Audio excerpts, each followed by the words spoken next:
여러분, 한국은 세계에서 손꼽히는 장수 국가입니다. 병원 대기실이나 공원에서 80대, 심지어 90대 어르신들을 흔히 볼 수 있습니다. 하지만 여기엔 우리가 반드시 마주해야 할 현실이 있습니다. 그것은 단순히 오래 사는 것과 건강하게 사는 것은 전혀 다르다는 사실입니다. 건강보험심사평가원에 따르면 한국의 기대 수명은 83살이지만 건강 수명은 74살에 그친다고 합니다. 이 말은 평균적으로 9년 가까운 시간을 병상에 누워 지내거나 타인의 도움 없이는 일상생활을 할 수 없다는 의미입니다. 이 시기를 보내는 분들 대부분은 단지 살고 있을 뿐입니다. 진짜 삶이라고 부를 수 없는 시간이죠. 왜 이런 일이 벌어질까요? 우리는 분명히 이전 세대보다 더 나은 의료 환경과 풍요로운 식사를 누리고 있습니다. 그런데도 왜 나이가 들수록 삶의 질은 떨어지는 걸까요? 이 질문에 대한 답은 결코 복잡하지 않습니다. 그것은 습관입니다.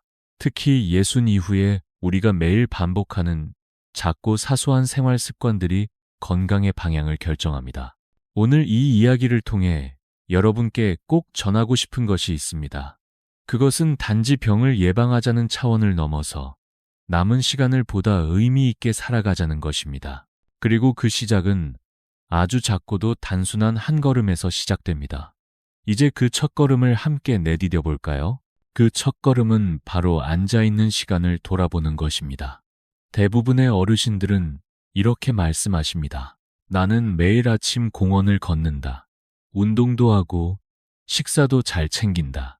하지만 우리가 하루에 얼마나 오랫동안 의자에 앉아 있는지는 잘 인식하지 못합니다. 바로 그 점이 문제입니다. 부산에 사는 78살 김영호 할아버지는 매일 새벽 6시에 일어나 30분씩 공원을 산책하셨습니다. 비가 오나 눈이 오나 빠지지 않고 걷는 생활을 수년째 이어오셨죠. 혈압약도 제때 챙기셨고 매년 건강검진도 빠지지 않으셨습니다. 본인은 당연히 건강하다고 믿고 계셨습니다. 하지만 어느 날 병원에서 간단한 테스트를 하셨을 때 낯선 결과를 마주하게 되었습니다. 의자에서 손을 쓰지 않고 5번 연속으로 일어나는 동작을 해보는 것이었죠. 처음 2~3번은 힘겹게 성공하셨지만 4번째에 무릎이 떨리기 시작했고 5번째는 결국 중간에 멈추고 말았습니다. 김 할아버지는 웃으며 나이 드니 어쩔 수 없지요 라고 말씀하셨지만 의사는 그 말을 그대로 받아들이지 않았습니다.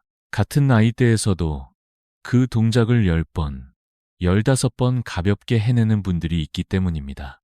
문제는 산책 자체가 아니었습니다. 진짜 문제는 산책 이후의 10시간이었습니다. 김 할아버지의 하루를 살펴보면 아침 산책 30분을 제외하면 대부분의 시간을 거실 소파에 앉아 보내셨습니다.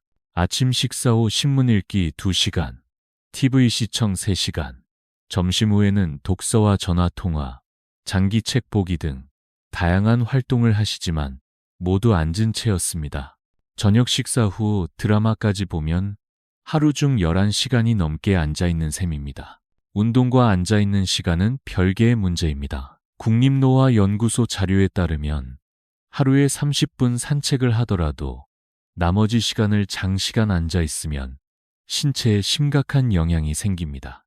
다리 혈류는 느려지고 혈액은 아래로 고여 심장으로 잘 돌아가지 않으며 특히 허벅지와 엉덩이 근육은 급속히 약해집니다. 근육이 줄어들면 혈당도 쉽게 상승합니다. 김 할아버지의 혈액 검사에서는 혈당 수치가 경계선에 있었고 중성지방과 염증 수치도 높게 나왔습니다.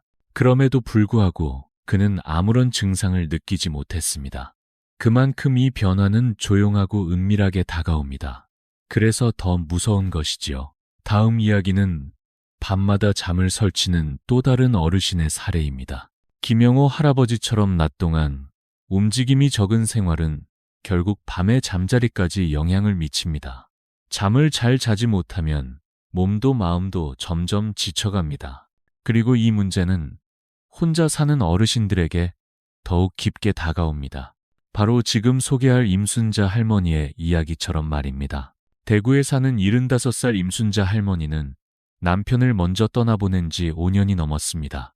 자녀는 서울에 살고 있고 통화는 한 달에 한두 번 정도뿐입니다. 하루 종일 집안에서 조용히 보내는 날이 많고 누구와도 대화를 나누지 않는 날이 대부분입니다.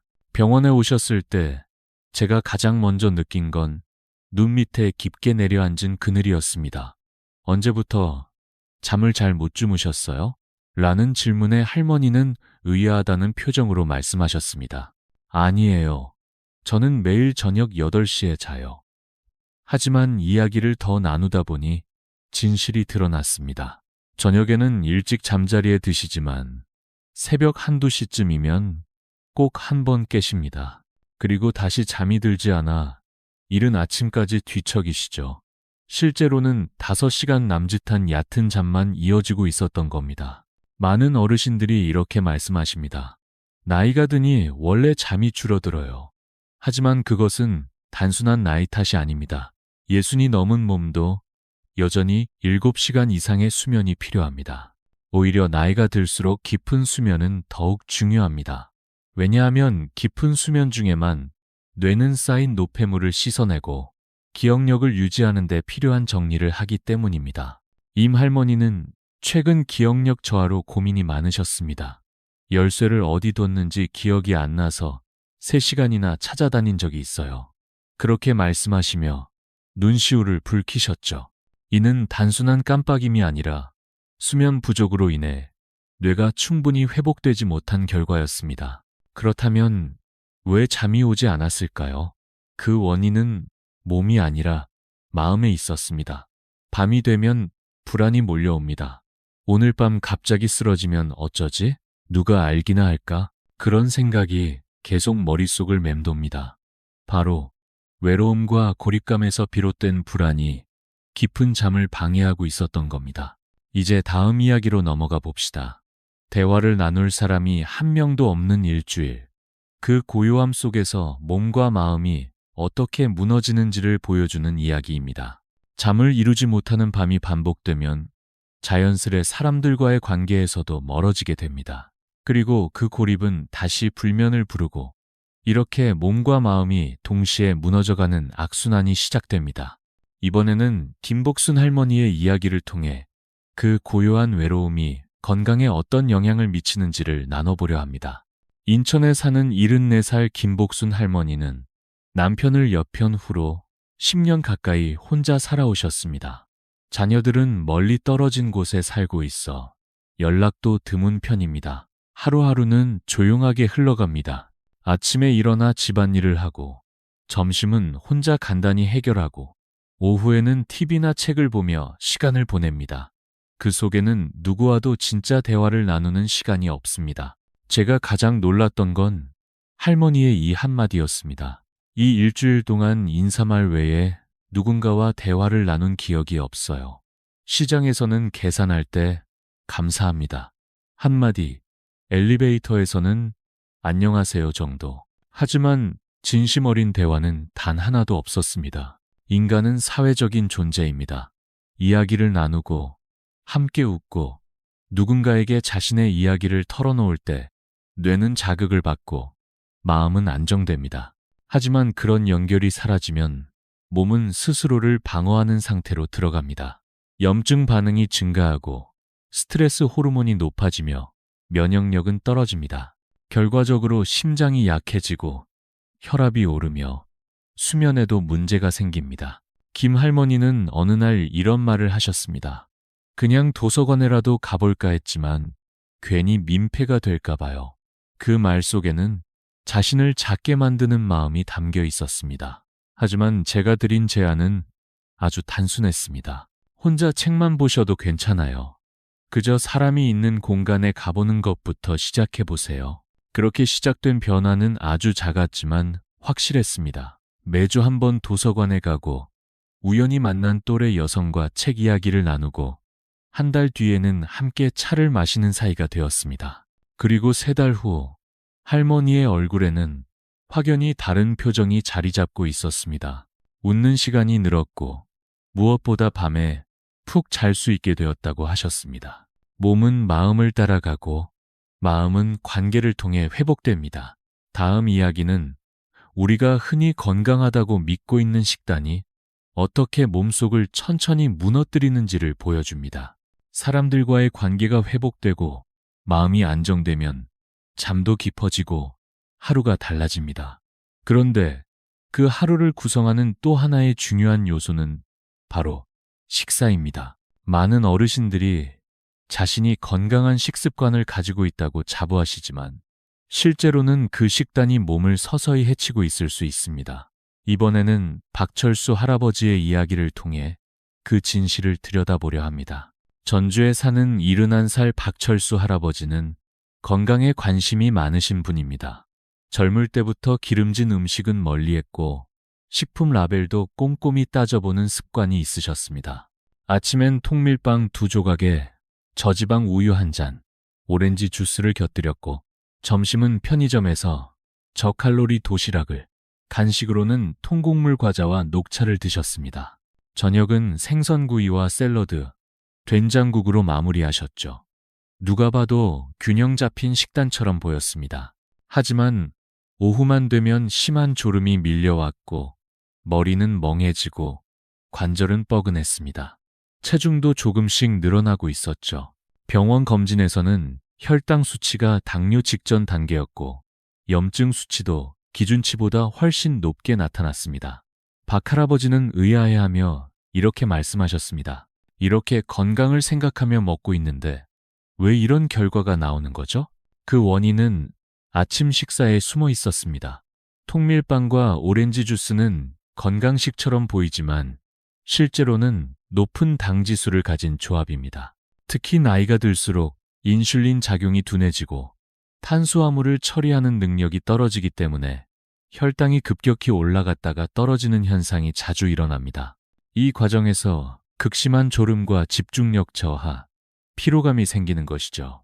또한 저지방 우유나 통곡물 과자도 함정이 많습니다. 지방을 뺀 대신 다량의 당분이 들어가 있고 통곡물이라 해도 과자는 결국 설탕과 기름으로 만든 음식입니다. 문제는 박 할아버지처럼 좋다고 해서 먹었는데 라는 착각이 우리 건강을 서서히 무너뜨린다는 점입니다. 이 이야기는 여기서 끝나지 않습니다. 저는 박 할아버지께 아주 작은 식단 변화를 제안드렸고 석 달 후 놀라운 변화가 찾아왔습니다. 그 이야기는 다음에서 자세히 나누겠습니다. 하지만 그 전에 우리가 매일 쌓아가는 걱정과 불안이 어떤 영향을 미치는지 짚고 넘어가야 합니다. 식단을 바꾸는 것만으로도 몸에 변화가 찾아올 수 있다는 것을 알게 되면 다음으로 마주하게 되는 문제는 눈에 보이지 않는 또 하나의 적, 바로 걱정입니다. 박철수 할아버지의 식습관이 개선되었을 무렵 그는 제게 조심스럽게 이런 말을 꺼내셨습니다. 요즘은 건강보다도 자꾸 미래가 불안합니다. 그리고 그는 고개를 떨구었습니다. 많은 어르신들이 입을 모아 말합니다. 나는 스트레스 안 받아요. 하지만 실제로는 다릅니다. 젊었을 때처럼 직장에서 오는 압박감은 없을지 모르지만 대신 다른 형태의 고민이 깊어집니다. 정해진 연금으로 생활이 가능할까? 혹시 병이라도 나면 자식들에게 부담이 되지는 않을까? 만약 내가 치매에 걸리거나 혼자 거동이 어려워진다면 이런 생각들이 아침부터 밤까지 머릿속을 떠나지 않습니다. 강릉에 사는 72살 최영자 할머니는 항상 밝은 얼굴로 주변 사람들에게 인사를 건네시던 분이었습니다. 하지만 진료실에서 이야기를 나누던 중 그녀는 조용히 속내를 털어놓으셨습니다. 밤마다 자려고 누우면 자꾸 걱정이 떠올라요. 그러다 보면 잠도 안 오고 다음날 하루가 무거워져요. 스트레스는 단순한 감정이 아닙니다. 실제로 우리 몸에 영향을 미치는 생리적 변화입니다. 특히 나이가 들면 스트레스 호르몬인 코르티솔이 쉽게 내려가지 않고 그 상태가 오래 지속되면 혈압이 높아지고 염증이 심해지며 면역력은 점점 약해집니다. 이로 인해 더욱 쉽게 피로를 느끼고 활동량도 줄어들며 사람들과의 만남조차 귀찮게 느껴지게 됩니다. 그 악순환을 끊기 위해서는 아주 작은 실천이 필요합니다. 저는 최 할머니께 말씀드렸습니다. 걱정을 머릿속에서 정리하려 하지 마시고 몸을 먼저 움직여 보세요. 가벼운 산책, 창문 열고 바람 쐬기, 손을 사용하는 취미 활동이나 흙을 만지는 원예. 이런 행위들이 뇌를 쉬게 하고 마음을 가볍게 만들어줍니다. 또한 같은 또래 친구와 고민을 나누는 것도 큰 도움이 됩니다. 혼자 안고 있으면 불안은 더 커지지만 누군가에게 말하는 순간 마음의 짐은 절반으로 줄어듭니다. 걱정을 없애는 것이 아니라 걱정에 끌려가지 않는 힘을 기르는 것. 그것이 이 시기에 가장 필요한 지혜입니다. 이제 마지막으로 지금까지 소개한 5가지 습관이 어떻게 서로 연결되어 있는지를 함께 정리해 보겠습니다. 지금까지 이야기한 5가지 습관은 각각의 문제처럼 보이지만 사실은 하나의 고리처럼 서로 연결되어 있습니다. 오랫동안 앉아있는 생활은 수면의 질을 떨어뜨리고 잠이 부족하면 걱정이 많아지며 불안은 사람들과의 관계를 멀어지게 만듭니다. 그리고 그 고립감은 다시 잘못된 식사 선택으로 이어지고 결국 몸과 마음을 동시에 약화시키는 악순환을 만듭니다. 하지만 그 반대도 마찬가지입니다. 어느 하나만 바뀌어도 전체 흐름이 달라질 수 있습니다. 예를 들어 단순히 앉아있는 시간을 줄이면 밤에 더 깊이 잠들 수 있습니다. 잠을 잘 자면 아침이 가벼워지고 누군가를 만나 이야기 나눌 여유가 생깁니다.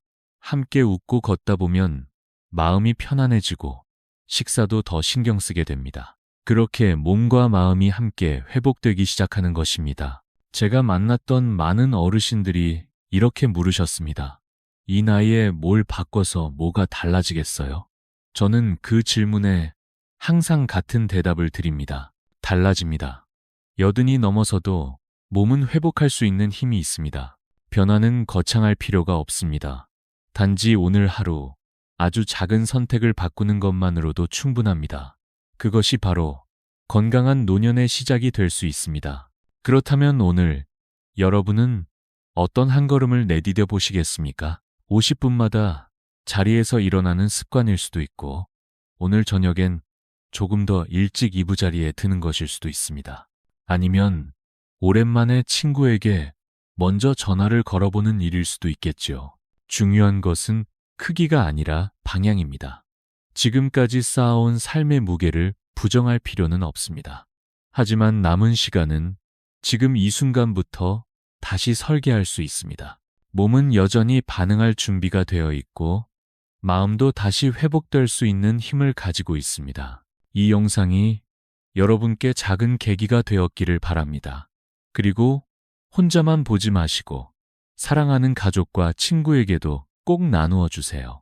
이 5가지 습관에 대해 함께 이야기 나누는 것만으로도 변화는 시작될 수 있습니다. 기억하세요. 앞에 남은 건강한 시간은 지금까지 지나온 시간보다 훨씬 더 소중합니다. 오늘부터 함께 바꿔보지 않으시겠습니까?